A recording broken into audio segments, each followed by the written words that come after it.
शासनाने 1980 साली रेड्डी रेवस करंजा पुलाचा आराखडा तयार केला होता, परंतु शासनाने त्या मार्गात बदल करून नव्याने भूसंपादनाचा घाट घातला आहे। त्यामुळे ऐतिहासिक तथा पौराणिक द्रोणागिरी डोंगराच्या अस्तित्वाला धोका निर्माण होण्याचा दावा करत करंजा गावातील अनेक शेतकऱ्यांनी भूसंपादन अधिकाऱ्यांना सोमवार दिनांक 5 ऑगस्ट रोजी कडाडून विरोध दर्शवला। महाराष्ट्र राज्य रस्ते विकास महामंडळाच्या वतीने नियोजित रेड्डी ते रेवस करंजा या मार्गातील चानदजे ग्रामपंचायत हद्दीतील सुमारे 250 ते 300 एकर जमीन संपादनासाठी करंजा गावातील द्रोणागिरी मंदिर परिसरात उपविभागीय अधिकारी पनवेलच्या वतीने भूसंपादन अधिकारी यांच्या उपस्थितीत मोजणीच्या नोटीस ग्रामस्थांना देऊन मोजणीसाठी सोमवार दिनांक 5 ऑगस्ट रोजी आले असताना करंजा ग्रामस्थ मंडळाचे अध्यक्ष कल्पेश थळी तसेच नवापाड ग्रामस्थ मंडळाचे अध्यक्ष मनोहर ठाकूर, सामाजिक कार्यकर्ते सचिन डाऊर यांच्या नेतृत्वाखाली जमीन भूसंपादन प्रक्रियेला कडाडून विरोध दर्शवला। महाराष्ट्र शासनाच्या वतीने 1980 साली महाराष्ट्र राज्याचे तत्कालीन मुख्यमंत्री स्वर्गीय बॅरिस्टर AR अंतुले यांनी करंजा ते रेवस मार्गाची घोषणा केली होती। त्यानंतर भूसंपादनाची प्रक्रिया सुद्धा सुरू करून प्रत्यक्षात कामाला सुरुवात सुद्धा करण्यात आली होती, परंतु काही कारणास्तव सत्ता बदल झाल्याने सदर पुलाचे काम बंद झाले। आता नव्याने सदर रस्त्याचा आराखडा तयार करताना जाणून बुजून धनधानग्याच्या जमिनी वाचवण्यासाठी 1980 चा नियोजित मार्गात बदल करून ऐतिहासिक तथा पौराणिक अशा द्रोणागिरी डोंगराच्या पायथ्याला लागून सदर रस्ता बनवण्याचा घाट घातला असल्याने द्रोणागिरी डोंगराला धोका निर्माण होण्याची दाट शक्यता आहे। त्यामुळे करंजा गावातील शेतकऱ्यांनी भूसंपादन प्रक्रियेला विरोध दर्शवला। यावेळी करंजा ग्रामस्थ मंडळ अध्यक्ष कल्पेश थळी, नवापाडा गाव अध्यक्ष मनोहर ठाकूर, सामाजिक कार्यकर्ते सचिन डाऊर, शांताराम थळी, शैलेश डाऊर, परेश म्हात्रे, रोहिदास म्हात्रे, परशुराम म्हात्रे, महेश डाऊर, ललित भगत सह शेतकरी मोठ्या संख्येने उपस्थित होते। तरी 1980 चा नियोजित मार्गाला कोणत्याही शेतकऱ्यांचा विरोध असणार नाही। शासनाने वरील बाबींचा विचार करावा अशी विनंती करंजा परिसरातील शेतकऱ्यांनी शासनाला केली आहे।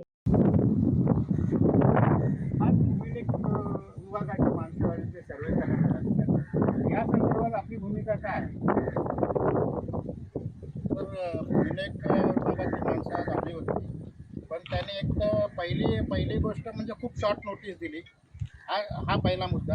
आणि त्याच्यानंतर त्यांचा जो आजचा विषय होता की डोंगरातनं जो रस्ता जातोय त्या डोंगरातनं जाणाऱ्या रस्त्याला आमचा विरोध आहे। कारण डोंगर हा ऐतिहासिक डोंगर आहे द्रोणागिरीचा, त्याचं पूर्वपार रामायणापासून महत्त्व आहे आणि तो ऐतिहासिक डोंगर असल्यामुळं तिथं जर खोदकाम आणि उत्खनन केलं तर आत्ताचे जे आपल्या समोर असणारं वायनाड आणि 2 वर्षापूर्वी घडले किंवा 1 वर्षापूर्वी घडलेले माळीण किंवा इर्षालवाडी ह्यासारखा दुर्घटना इथं होण्याचे चान्सेस जास्त आहेत।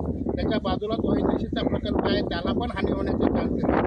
म्हणून ह्या नवीन प्रकल्पाला आमचा पूर्ण म्हणजे जवळजवळ 25 ते 30 हजार ग्रामस्थ चांगल्या ग्रामपंचायतीच्या हद्दीत आहेत आणि त्या सर्वांचा विरोध आहे।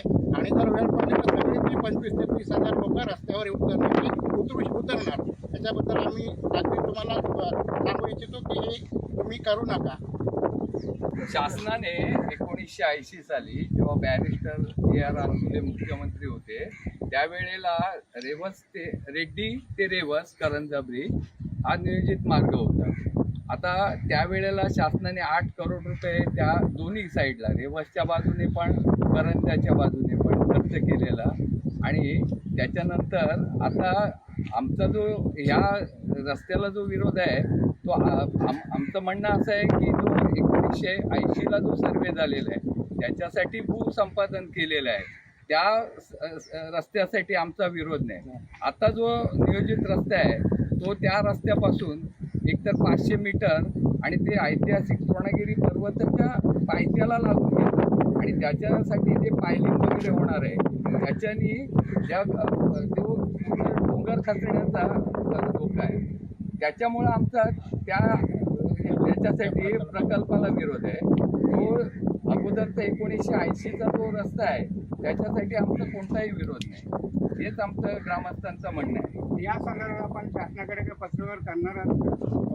हो, आता याच्या पुढे आम्ही आता जे आम्हाला नोटीस आल्या त्याच्यात आमच्या गावात एक झालेला त्याच्यामुळे आम्हाला जास्त लोकांना सहभागी करता आलं नाही आणि आम्ही आता एक मीटिंग बोलू, आम्ही ते पर्यावरण केंद्र शासन, महाराष्ट्र शासन, मुख्यमंत्री, राज्यपाल या सर्वांना आम्ही ही परिस्थिती सांगणार आहोत की तुम्ही ते प्रत्यक्ष भेट द्या आणि ही पाहणी करा आणि त्याच्यानंतर तुम्ही हे करा, काय तो निर्णय घ्या. एवढंच आमचं म्हणणं आहे.